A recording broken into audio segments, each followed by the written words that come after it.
Well, thank you, Michael, and thank you all for being here. And we're going to move into a panel discussion now.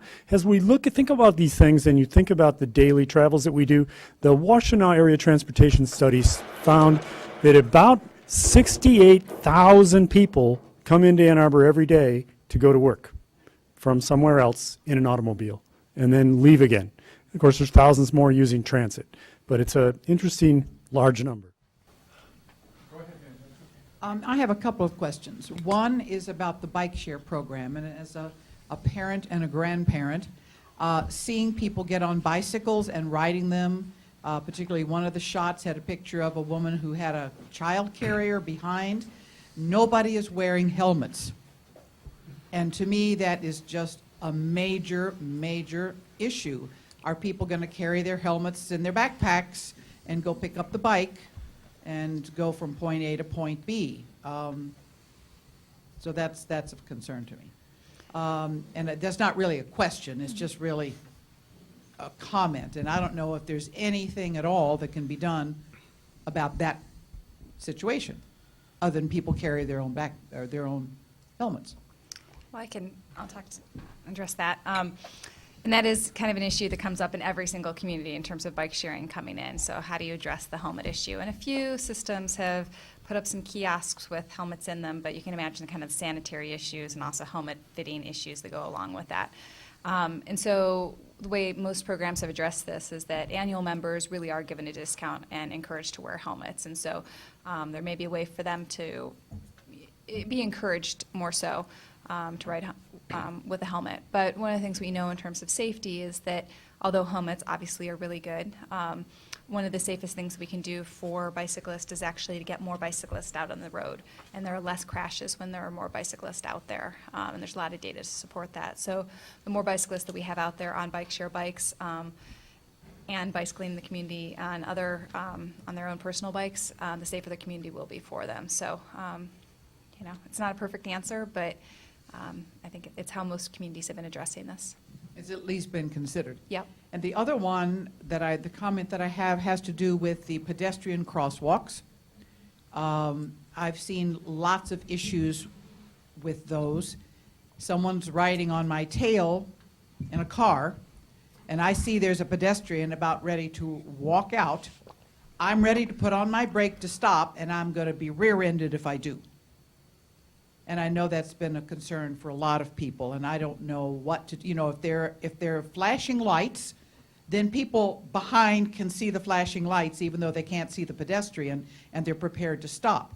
But in just the plain old crosswalk with no flashing lights that the pedestrian can in fact start, like the one I just today was up on Plymouth Road right by the Arab Center there, and that, the person pushed the thing and the lights started flashing and everybody stopped, no problem. But there's so many others without that. And I don't want to get a ticket because I'm not stopping for a pedestrian, but I also don't want to get rear-ended and maybe shove me into the pedestrian. So think we can handle that one? What are we going to do about that? Yeah, I appreciate that, and I think every driver is responsible for their own behavior. And that clearly, if you're in a lane and you see a pedestrian, you tap your brake, you hit your brakes, your brake light should illuminate. You're not a small pedestrian. You're probably sitting in a 3,500-pound car, and when you step on your brakes, the car behind you will have a clear notification to stop, and they should. I cannot protect every driver, nor can anyone, from being rear-ended, but the reality is that vehicle code requires people to operate their motor vehicles in a lawful manner, and it's against the law to run into the back of a car. It's against the law to run over a pedestrian, and this is part of that culture change.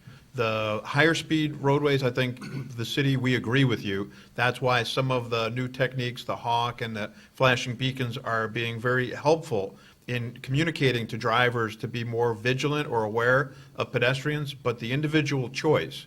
If you run that crosswalk, that's a choice that you make. You step on your brake, that's a choice that you make. The law supports the lawful behavior of stopping for pedestrians in crosswalks in Ann Arbor along the curb, waiting to cross the street. And I can tell you, as the mayor introduced me earlier on, most recently I was in Seattle, Washington. In Washington State, we don't have issues, or we didn't have issues, because drivers were more courteous, and that if a pedestrian was at the curb or in the crosswalk, the cars would all stop. That's what our plan aspiration is, the culture and the environment where the behavior is such that you won't have to think twice as to what is the right thing for you to do. It's a simple answer: stop. And there's some room in there, because the law reads that you should stop, you need to stop if you can do so safely. So depending on where it's a judgment like we all have to make when we approach and a light changes. And when it's a two-lane Oh, situation, hang on, wait, ma'am, but just hang on if you're going to continue the conversation, hang on. If it's a two-lane situation or a total four-lane, say I'm closest to the curb, I stop, the pedestrian starts to come out, doesn't see that there's another car sailing through here. That's a problem. We have a question right here in the back. Hang on just a moment. This is probably for Eli and Nathan. I take Packard out and back quite a bit, and Packard and Stadium, that light is.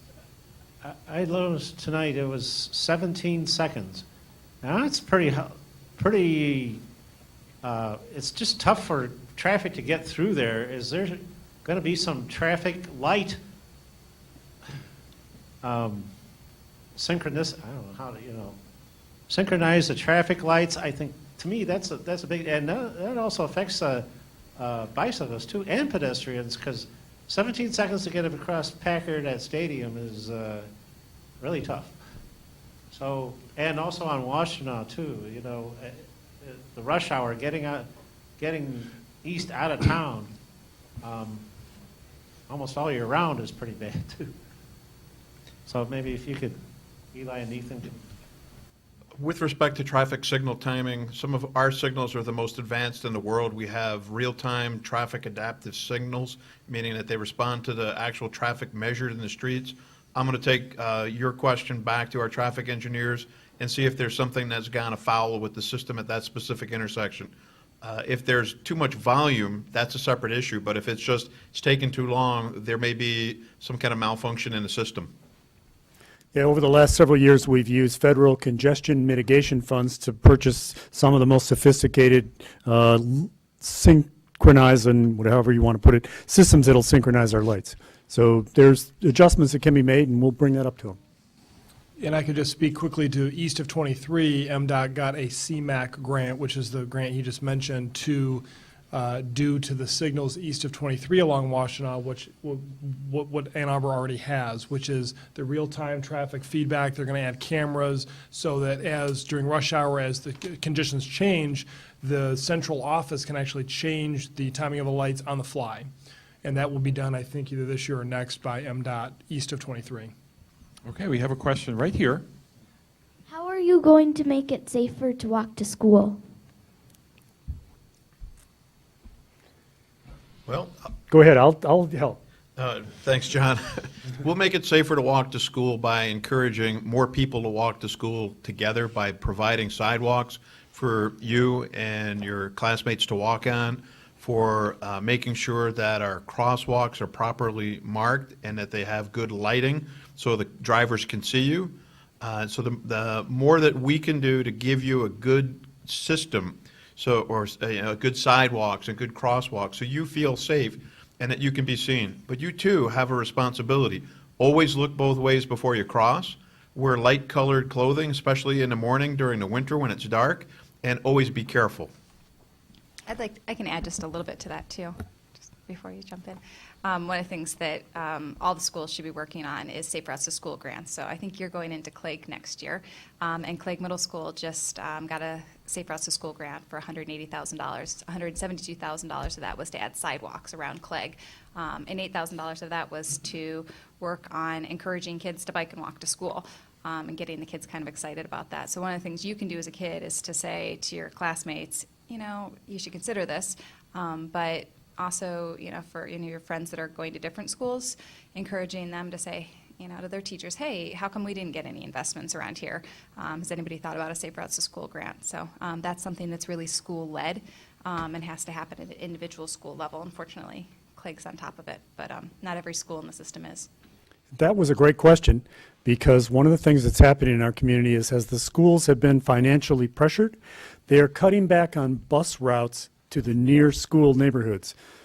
So that's taken us back to a time, I grew up in Ann Arbor, and all the kids used to walk, and I walked too. We didn't have to, like some people might say, we didn't walk 20 miles through the snow, but I had to walk about 6 blocks year-round. But now we have this challenge again, and so the city and the schools have a working group of highly placed staff members, and some council members have met with school board members to try to come up with some of these solutions and make it even better and safer, because more kids are going to be walking. Another question here. So I'm an infrequent bus rider, but I do use the bus system. And I think that I would use it more frequently if I could figure out the way buses move around and stop, particularly in the downtown area. And I am sure there's software improvements for riders that are possible, and I just highly recommend an investment in them. I guess it's not a question as much as a suggestion.